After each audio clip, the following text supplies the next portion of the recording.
All right, what do we got here for questions tonight? All right, so our first question today is from a listener, and she says, "Dear doctors, my husband and I are in our late 20s. We have no children, and we've been married less than 3 years. 6 months after our wedding, I became a whole food plant-based eater and an ethical vegan. I was already pretty healthy prior to the wedding, but still lost 10 pounds, and I even reversed a few health conditions.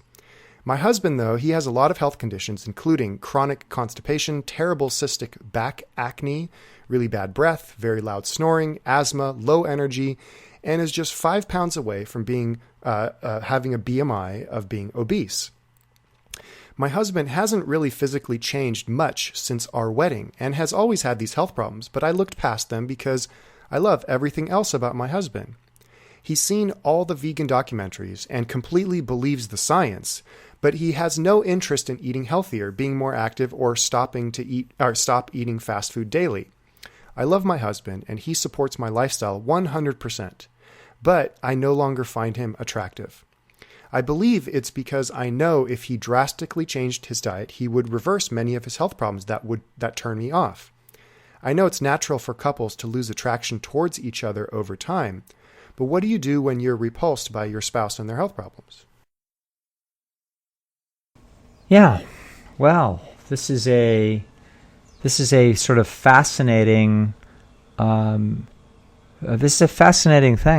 and it's quite an interesting problem. A lot of different perspectives we could take on this. I have a number of things that come to mind as I look at this and everything that is being said. The first thing that comes to mind for me is to tell this woman, don't be having kids the next 2 years. Okay, so that's the first thing. And the reason why I'm giving you that information is because you don't want to be locked into this relationship while we're still trying to figure out if we want it. Now, it is the relationship obviously has great strengths.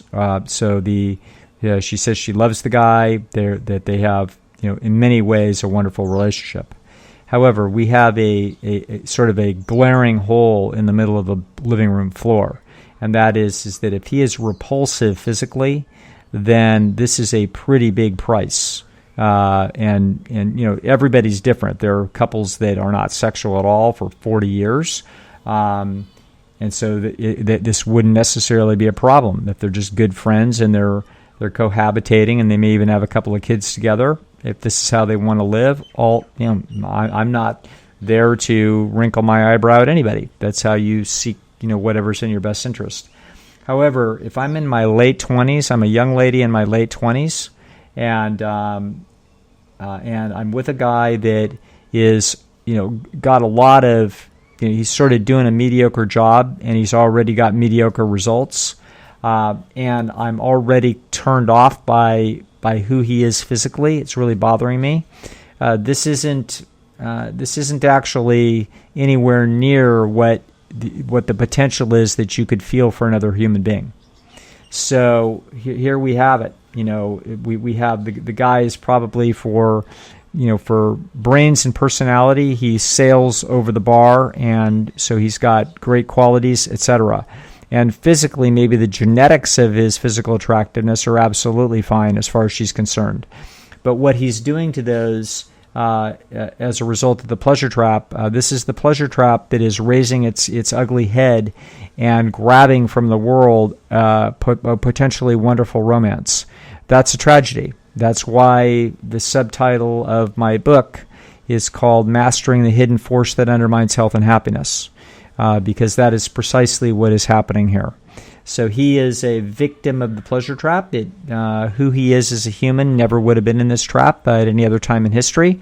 On the other hand, he probably wouldn't have lived this long in most other times in history. So it's a trade-off we have to live with, and we're happy to live with, but we see the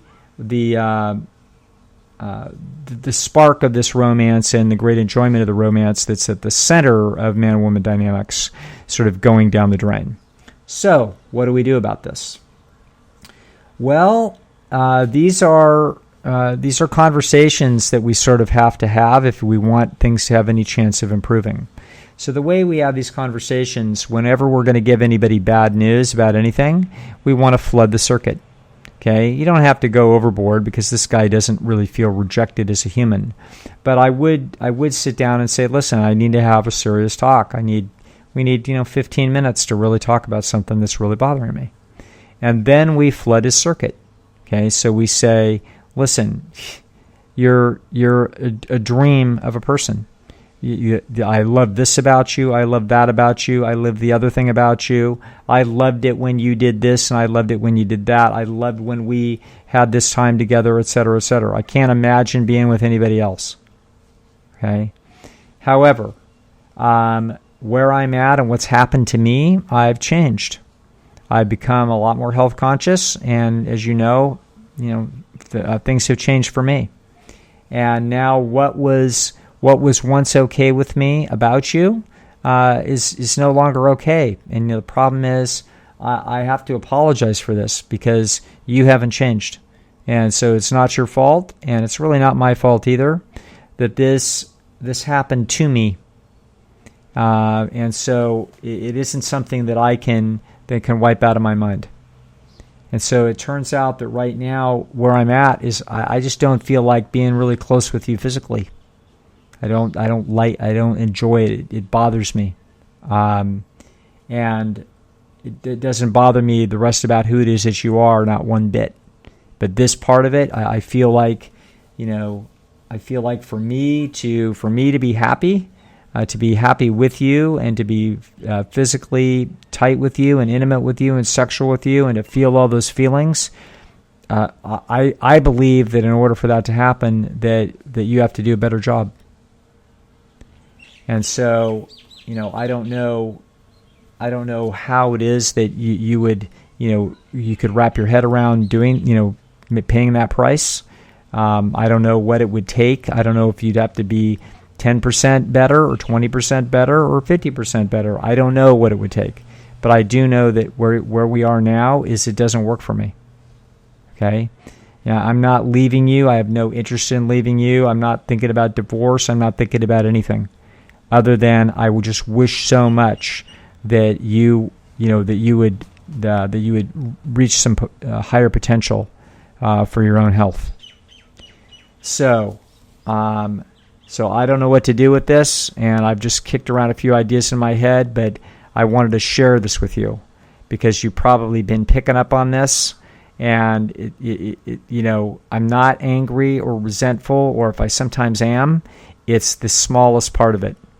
I do feel that maybe sometimes because I feel like, your unwillingness to make some sacrifices here are, basically constrain my life enjoyment. So that's where I'm at, and, I don't know how to proceed from here, but I just want to hear your thoughts about this, how you feel about where we are with this, and how you feel about this, any kind of challenge that we would have to face here. And then shut up. Let them talk. Okay? So then at another time, probably not that time, I would just sort of get that out there and get that out there in a way where we flooded the circuit. We essentially placed the blame on ourselves that we're the one who's changed, but we don't have a choice. That we can't see it any other way. We can't feel it any other way, at least not right now. And we don't know what it would take, but it would take something, because with the way the circumstances are right now, it's not, we're not looking at a great future. So that's how I would do this, and then later on I might pitch an experiment. I mean, maybe you do in that conversation, depends upon how emotionally stable the guy is, how threatened he feels, how angry he gets, etc., or whether he's got any problem-solving mentality or anything else under the sun. But things that we could pitch, for example, an experimental week, where for a week, you work overtime trying to make him very delicious, healthy foods, and his job is to see if he can choke them down. Okay, and it should be like, well, and we can laugh about just how bad it was, and you can rate the food in his eating experience on a 1 to 10 scale, and you could say, okay, well, was it a 1 or a 2? Okay, and we can try to be good-spirited about this, but with the notion that we're seeing about whether or not this is even a direction that is in any way that it might have any future in it. That's one idea. Another way, frankly, Nathan, another way is for sometimes the best way for a spouse to actually have a transformative mental process is for them to go away to health camp. Okay, so McDougall program no longer has inpatient things, so that's out. True North is True North. I don't know where they're located or whether they would want to go there. It's fine, but it's kind of noisy and the food's not very good. The best place I actually know is Nathan's place. Is right there in Yorba Linda in Southern California. There's probably other places as well. I'm not sure who's open and who's doing what. But if he were to take the time, a week, 10 days, 2 weeks is probably the ideal length of time to go and eat and maybe do a short fast or not, but basically get acquainted with the knowledge and perspective, and do it well enough for long enough that he starts to feel better physically. That's why it is that it's also good to do it away from your spouse sometimes, so they're not looking over your shoulder like waiting for you to nod that they have seen the light. No, they can be as non-committal and obnoxious as they want to be, but meanwhile they're still committed there, and there they are. So we see this a lot in the McDougall program. We'll see some spouse that's being forced at divorce point, into the McDougall program, and they're annoying and irritated for the first 4 or 5 days, and then by the 7th or 8th day, they start to come around. They start to have eaten enough healthy food. They start actually feeling better. And they see that the people around are like, hey, what the hell? Why wouldn't we try to be healthier, and why wouldn't we try to live a better life? And they start to get carried along with the tide. And so that can be a very that can be a transformative experience for some people. So anyway, this is a super long answer to this question. It's I would say this to both of these people, but particularly to the young lady who's asking the question, and that is that you have an unusual and fabulous situation. So you have someone that you really like and that really likes you. That's really good. So we don't bully, we don't threaten. What we do, and I don't think she would anyway, she sounds like a wonderful young woman. What we want to do is we want to come with the attitude of, hey, I'm kind of in trouble here. Okay, I'm in trouble here because I can't bring you the person with the same attitude and feelings that I had before. And it's not your fault. It's something that I've gone through, and now I've undergone a change. And so we are actually up against it, because do we really want a lifetime of me feeling like I really don't want you to be close to me? I don't think that's a life we want. It's not the life we had before, and that's not why we're together as a couple. So that's how I would see this, and I would approach it in that way, and let's see whether or not we can get a dialogue going. Okay? All right. Wow, Dr. Lau. I'm just what a compassionate answer. I really appreciate how you can take a difficult question like this and frame it in a way that shows as many perspectives as necessary to keep it productive. Yeah, so, as best we can. We do the very best we can. Yeah. Mm-hmm. All right. One thing in this question that I was curious about is the husband. She says the husband has seen all the documentaries and believes in the science. Right. Huge. How might your answer change if the husband refused to see the documentaries and really didn't want to learn? Would that change anything about your answer? I think it would. I would want to know from the individual how it is that anything was presented and how it was being continued to be presented.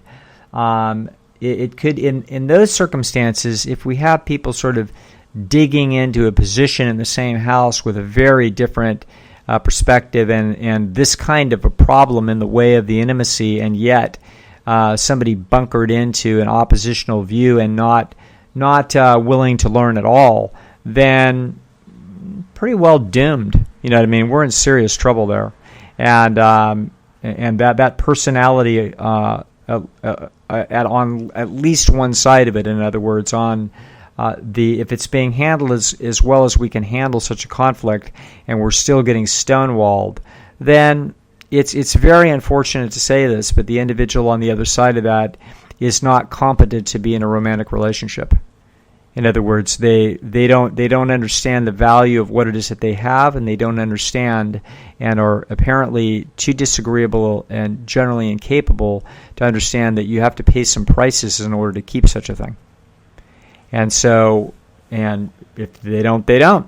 You know, a lot of people don't do very wise things in this life because of various and assorted characteristics that they have, and they don't get to enjoy the fruits that come with doing things intelligently and wisely. And so I have much more hope for this individual because this guy sounds bright, open enough, etc. He just sounds like he's a, maybe happy-go-lucky, indulgent dude. And it could be that he doesn't have to come anywhere near matching where she's at. It might be that if he does this thing halfway and is willing to just get a half of the food in him to be pretty healthy, that he will look better, feel better, never be 100% or 80% or 90% player, but it will be good enough that she will feel like that her relationship is on solid ground and that she can feel responsive. So this one has promise. And we want to approach it, as carefully and as intelligently as possible. If you had changed the parameters on it, I would say we would do similar things, but our odds of success would be a lot lower. Mm-hmm. Mm-hmm. Yeah. Wonderful. Thank you. And I appreciate you saying that the anecdote about Dr. McDougall's program, because when we have couples here too, the same thing is sometimes one spouse will have they'll be here for an extended period of time for say a fast or something for their blood pressure, and then they'll have their spouse actually come out for a few days just to say hello and see how it's like, and then by the time the spouse is ready to go home, now they're telling me that the spouse wants to come back themselves and stay there because they've met other people who have survived, haven't died of protein deficiency, and so they're now all interested. Exactly, that's right. So this is sometimes we got to go through a little educational process there.